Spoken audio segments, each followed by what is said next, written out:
ভারতবর্ষের সেরা পুজোটা আমরাই উপহার দেবো আপনাদের, নিশ্চিন্তে থাকুন। যাকে দেখলে অটোমেটিক আপনার হাত গিয়ে কপালে ঠেকে। তো এবছরের থিম কিন্তু অপারেশন সিঁদুর। এবার সেই ব্যাপারটা সজল ঘোষ মহাশয়ের কাছ থেকে শুনে নেব। পেছনেই দেখতে পাচ্ছি সজল ঘোষ মহাশয় রয়েছেন। চলো তাহলে ওনার মুখেই আর কি শুনে নিই। আপনারা জানেন এবারে আমাদের থিম হচ্ছে অপারেশন সিঁদুর। আমাদের থিম অপারেশন সিঁদুর, এটা আপনারা জানেন। অপারেশন সিঁদুর মানেটা কি? অপারেশন সিঁদুর মানে আমরা অপারেশন সিঁদুরটাকে দুভাগে ভাগ করেছি। একটা হচ্ছে আমরা যারা সনাতনী, আমরা যারা মা বোনেরা, যারা এই যে আমিও একটা সিঁদুরের টিকা কপালে আজকে লাগিয়ে আছি। পবিত্র দিন, পবিত্র পূজা অর্চনা, পবিত্র অনুষ্ঠানে আমরা এই লাল রঙের টিকা দিই। মা বোনেরা তাদের শতবার জীবন, যেটা যে জীবনটা আনন্দের, যে জীবনটা বর্ণময়, যে জীবনটা প্রমাণ করে, যে চিহ্নটা প্রমাণ করে যে আমার পেছনে আমার একজন প্রোটেক্টর আছে, সেটা যে সিঁদুর, সেই সিঁদুর একটা অপারেশন সিঁদুরের পার্ট। আর সেই সিঁদুরকে মুছিয়ে দেওয়ার জন্য প্রতিশোধের সিঁদুর, যেটা আমাদের ভারত সরকার পাকিস্তানের ভেতর 100 কিলোমিটার ভেতরে ঢুকে ঢুকে খুঁজে খুঁজে আঘাত করেছে, সেটা একটা হচ্ছে অপারেশন সিঁদুর। এই দুটোকেই আমরা এখানে সমানভাবে তুলে ধরার চেষ্টা করব। আর এই তুলে ধরার ক্ষেত্রে আমি একবার বিদ্যুৎকে বলবো উঠে দাঁড়াতে। হ্যাঁ, বিদ্যুতের পরিচয়টা দিই। বিদ্যুৎ আমাদের এখানে দায়িত্ব নিয়ে প্রথম বছর করছে। হাত জোর করতে হবে না, সবাই তোমার দিকে হাত জোর করে দাঁড়িয়ে আছে যে বাবা তুমি ভালো করে দেখিও খেলা। তো এই বিদ্যুৎ একদিন এখানে আসতো একটি বিশেষ দায়িত্ব নিয়ে, শুধু সেটুকু পালন করতো বহুদিন আগে। আমরাও তখন ছোট ছিলাম, বিদ্যুৎও তখন কম বয়সের ছিল। আর আজকে ওই সম্পূর্ণ দায়িত্ব নিয়ে পুজোটা করছে। মা দুর্গার কাছে প্রার্থনা করি ওর এবং আমাদের প্রচেষ্টা যেন সফল হয়। তাই বিদ্যুতের জন্য একটা জোরে হাততালি। আমরা আরেকজন মানুষকে আপনাদের কাছে ইন্ট্রোডিউস করতে চাই। আলোর পথযাত্রী, একদম আলোর পথযাত্রী, ঠিক বলেছেন শব্দটা। সে দীনেশ পোদ্দার। ভারতবর্ষের বিভিন্ন জায়গায় নামি দামি আলোর যে খেলা, আলোর যে কাজ, আজকে বোধহয় ওনার 3-4টে অনুষ্ঠান আছে। আমি দীনেশ দা প্রথমেই আমায় শর্ত দিয়েছেন আমি কিছু বলবো না, দু একটা কথা বললে ভালো হতো। কি জানি বলতে পারেন না কিনা, না বলে না, আমি বলতেই পারবো না সেটা, কিন্তু জ্বালাতে পারে ভালো ভালো, এটা বলতে পারে। তো এই দীনেশ দার হাতে এবারের আলোর পুরো বিষয়টা আমরা তুলে দিলাম। আমার সঙ্গে নিচে আছে, ওপরে আসতে বলবো তাড়াতাড়ি। সৌরভ, গতবারও আমাদের এই যে গ্লোবটা হয়েছিল, সেই গ্লোবে সৌরভ অনেক দায়িত্ব নিয়ে অনেক কাজ করেছিল এখানে। তো আজকে আমি এই 3 জনের জন্য একটা জোরে হাততালি এবং মা দুর্গার কাছে আশীর্বাদ প্রার্থনা করব যাতে আমাদের প্রচেষ্টা সফল হয়। ভারতবর্ষের মধ্যে 1 নম্বর হতে হবে, হবে তো? 1 নম্বর হতে হবে। আমরা একে ছিলাম, আছি আর থাকবো। আমাদের রেকর্ড কারা ভাঙবে? আমরাই ভাঙবো। এই প্রতিজ্ঞা নিয়ে আজকে আমাদের পথ চলা শুরু।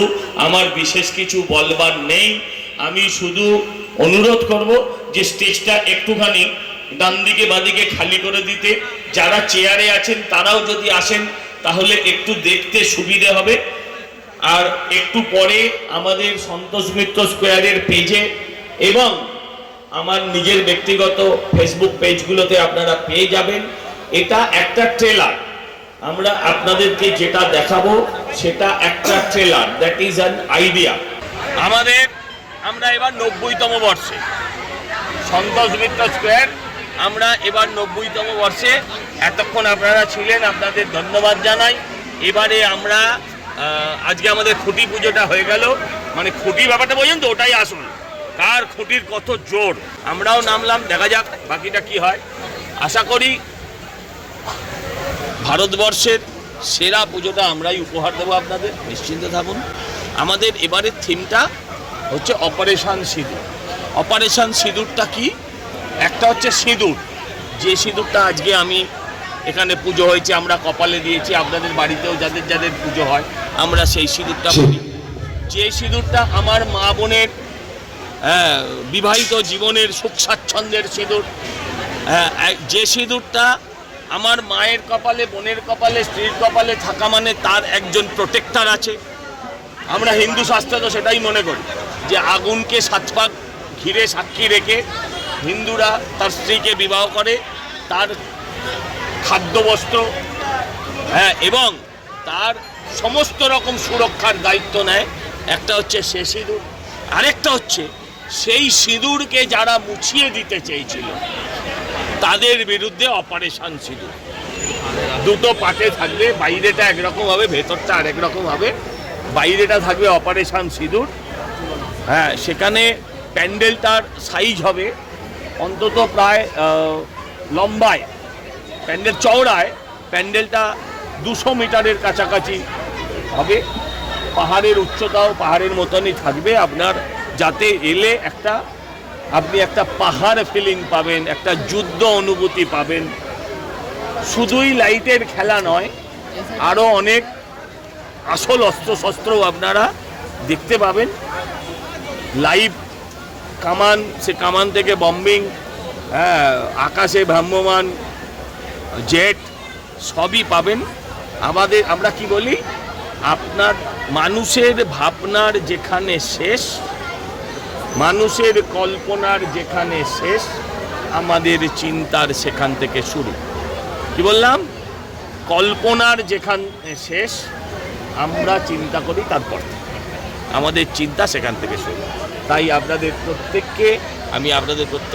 আপনাদেরকেও শুভ শারদীয়ার শুভেচ্ছা জানাচ্ছি অ্যাডভান্স, এবং আপনাদের থেকেও আগামী পুরো পুজোটায় আমি সহযোগিতা প্রত্যাশা করছি। আমি সজল ঘোষ, এই পুজোর সাধারণ সম্পাদক।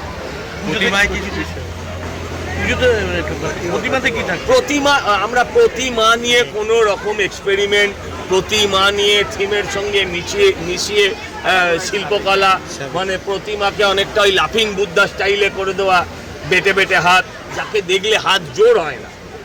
আমরা সেই প্রতিমাতে বিশ্বাস করি যাকে দেখলে অটোমেটিক আপনার হাত গিয়ে কপালে ঠেকে। আমরা সেই প্রতিমায় বিশ্বাস করি। থিম যাই হোক না কেন, ভাবনা চিন্তা যাই হোক না কেন, মায়ের চেহারা নিয়ে কোনো শিল্প নৈপুণ্য আমরা কাউকে দেখাতে দিই। যেটা আমার ঠাকুরদা যেটা দেখে এসছেন, যেটা ভেবে এসছেন, তারা আমাদেরকে যেটা ভাবতে শিখিয়েছেন, আমার বাবা যেটাকে আমাকে ভাবতে শিখিয়েছেন, আমার পূর্বপুরুষ আমাকে যেটা ভাবতে শিখিয়েছেন, আমরা ঠিক সেই শিক্ষাটা আমার পরবর্তী প্রজন্মকে দিয়ে যেতে চাই। তাই ঠাকুর নিয়ে নো ছেলেখা। এবং যারা ঠাকুর নিয়ে দুর্গাকে যারা বিভিন্নভাবে শিল্পের সঙ্গে মেশাতে গিয়ে যার ভেতর থেকে ঐশ্বরিক ব্যাপারটাকে হারিয়ে দেয়, আমি তাদেরকে অনুরোধ করব, দয়া করে আপনারাও কেউ ঈশ্বর নিয়ে খেলবেন না। একমাত্র বাঙালি শিল্পকলা দেখাতে গিয়ে নিজের মায়ের চেহারা পরিবর্তন করে, বিশ্বের কোনো জাত এটা পরিবর্তন করে। আমি অন্য ধর্মের কথা বলছি, আপনি আর কোনো ভারতবর্ষের অন্য সম্প্রদায়ের মানুষকে পাবেন না। তারা আদি অনন্তকাল তাদের বাপ ঠাকুরদা যেভাবে দেখিয়ে দিয়ে এসেছিল একটা প্রতিমাকে, তারা সেইভাবেই বিশ্বাস করে। আমরা আমাদের প্রত্যেক বছর চেহারা পাল্টে ফেলি, এটা বোধহয় সঠিক। অসংখ্য ধন্যবাদ দাদা।